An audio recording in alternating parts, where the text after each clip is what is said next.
अपूर्ण प्रेमाची पूर्ण कहाणी. पावसाळ्याचे दिवस होते. सह्याद्रीच्या डोंगर रांगांमध्ये वसलेल्या एका छोट्याशा गावात सायली राहत होती. तिच्या चेहऱ्यावर नेहमी एक गोड हास्य होतं. तिची स्वप्न मोठी होती, पण ती मनाने खूप साधी होती.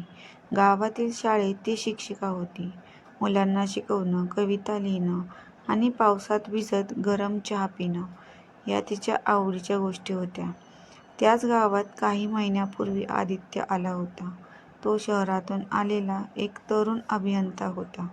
गावात नवीन पाणीपुरवठा प्रकल्पाचं काम सुरू होतं आणि त्यासाठी त्याची नियुक्ती झाली होती.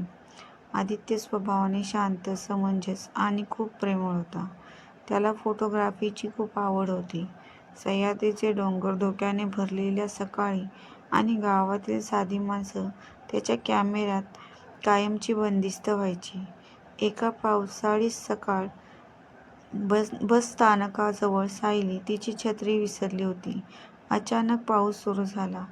ती एका दुकानाच्या आडोशाला उभी राहिली. तेवढ्यात तिच्यासमोर कोणीतरी छत्री धरली. "तुमची हरकत नसेल तर आपण दोघे एकाच छत्रीत जाऊ शकतो," तो हसत म्हणाला. सायलीने समोर पाहिलं. तो आदित्य होता. "धन्यवाद," ती लाजत म्हणाली. एकाच छत्रीने दोन अनोळखी मनांना जवळ आणलं. त्यानंतर त्यांची भेट कधी पुस्तकाच्या दुकानात व्हायची, तर कधी गावातील मंदिराजवळ. हळूहळू त्यांचं बोलणं वाढत गेलं.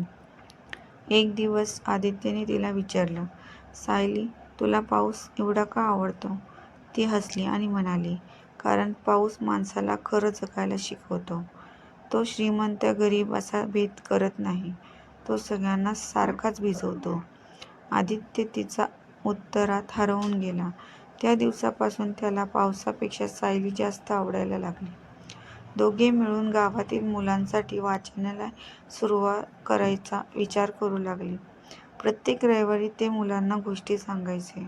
मुलांच्या चेहऱ्यावर हास्य पाहून दोघांनाही खूप आनंद व्हायचा.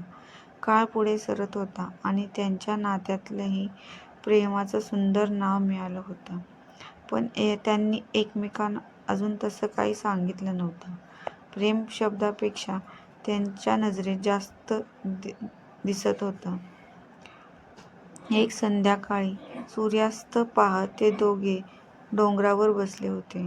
"सायली, तुझं एखादं स्वप्न आहे का?" आदित्यने विचारलं. "होय," ती म्हणाली. "माझ्या आईबाबांना कायम आनंदी ठेवायचं आहे आणि आयुष्यभर मुलांना शिकवत राहायचं आहे." "आणि प्रेम?" त्याने हळूच विचारलं. ती त्याच्याकडे पाहून हसली. "प्रेम मला अशा व्यक्तीकडून हवं आहे, जी माझी स्वप्न स्वतःची समजेल." आदित्यला त्या क्षणी तिचा हात हातात घ्यावासा वाटला, पण त्याने स्वतःला थांबवलं. काही दिवसांनी आदित्यला शहरातील मोठ्या कंपनीकडून नोकरीची ऑफर आली. ती त्यांच्या आयुष्यातील मोठी संधी होती. पण याचा अर्थ त्याला हे गाव आणि सायली दोघांनाही सोडून जावं लागणार होतं. तो खूप अस्वस्थ झाला. त्याने सायलीला याबद्दल विचारलं. "तू नक्की जा," ती हसत म्हणाली. "पण तुझं काय?" त्याने विचारलं. "जर प्रेम खरं असेल तर अंतर त्याला कमी करू शकत नाही." तिचं उत्तर ऐकून त्याच्या डोळ्यात पाणी आलं. जगण्याच्या आदल्या दिवशी त्याने सायलीला भेटायला बोलावलं. तो खूप वेळ शांत होता. "सायली, मला काही सांगायचे आहे." "मला माहीत आहे," ती हसून म्हणाली. "खरंच?" "हो, तुझ्या डोळ्यांनी खूप आधी सांगितलं आहे." आदित्यने तिचा हात हातात घेतला आणि म्हणाला, "माझं तुझ्यावर खूप प्रेम आहे." तिच्या डोळ्यात आनंदाश्रू आले. "माझं सुद्धा." तो क्षण त्यांच्या आयुष्यातील सर्वात सुंदर क्षण होता. आदित्य शहरात गेला. सुरुवातीला रोज फोन, संदेश आणि व्हिडिओ कॉल व्हायचे, पण कामाचा ताण वाढत गेला. त्याच्यावर अनेक जबाबदाऱ्या आल्या. सायली मात्र त्याच्या प्रत्येक यशासाठी मनापासून आनंदी होती. 2 वर्षे लोटली. एक दिवस सायलीच्या वडिलांची प्रकृती अचानक बिघडली. आर्थिक परिस्थिती खूप कठीण झाली. तिने आदित्यला काहीच सांगितलं नाही, कारण तिला त्याच्या स्वप्नांच्या आड यायचं नव्हतं. एके दिवशी आदित्य अचानक गावात आला. त्याला सगळं समजलं होतं. तो सायलीवर रागावला. "आपण एकमेकांचे आहोत ना, मग तुझे दुःख माझ्यापासून का लपवलंस?" सायली शांतपणे म्हणाली, कारण मला तुझी स्वप्न तुझ्यापासून हिरावून घ्यायची नव्हती. तो हसला आणि म्हणाला, आणि मला तुझ्याशिवाय कोणतं स्वप्न पूर्ण करायचं नाही. त्या दिवशी आदित्यने शहरातील नोकरी सोडण्याचा निर्णय घेतला. तो गावातच राहून नवीन प्रकल्प सुरू करणार होता. सायलीने त्याला समजावलं, प्रेम म्हणजे त्याग असतो, पण स्वतःची स्वप्न संपवणं नाही. तिने त्याला पुन्हा शहरात जाण्यासाठी तयार केलं. यावेळी मात्र एक वचन घेऊन, आपली स्वप्न वेगळी असली तरी आपला प्रवास एकच असेल.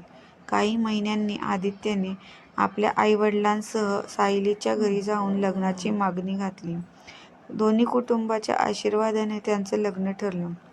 लग्नाच्या दिवशी पाऊस पडत होता. सायली हसत म्हणाली, आपली पहिली भेटही पावसातच झाली होती. आदित्य म्हणाला, आणि आपलं प्रेमही या पावसासारखं आहे, प्रत्येक ऋतूत नवीन पण कायम आपलंसं. मंगलाष्टकाच्या स्वरात दोघेही एकमेकांचे झाले. त्या दिवशी फक्त दोन व्यक्ती नाही, तर दोन स्वप्न, दोन प्रवास आणि दोन मनं एक झाली. आजही त्यांच्या घराच्या गच्चीवर 2 कप गरम चहा ठेवलेले असतात. पाऊस सुरू झाला की ते दोघं एकाच छत्रीत भिजायला निघतात. कारण काही प्रेमकथा या पुस्तकात लिहिल्या जात नाहीत, त्या काळाच्या मनावर कोरल्या जातात. आणि त्यांची प्रेमकथा अशी आहे, अपूर्ण क्षणांनी सुरू झालेली, पण आयुष्यासाठी पूर्ण झालेली.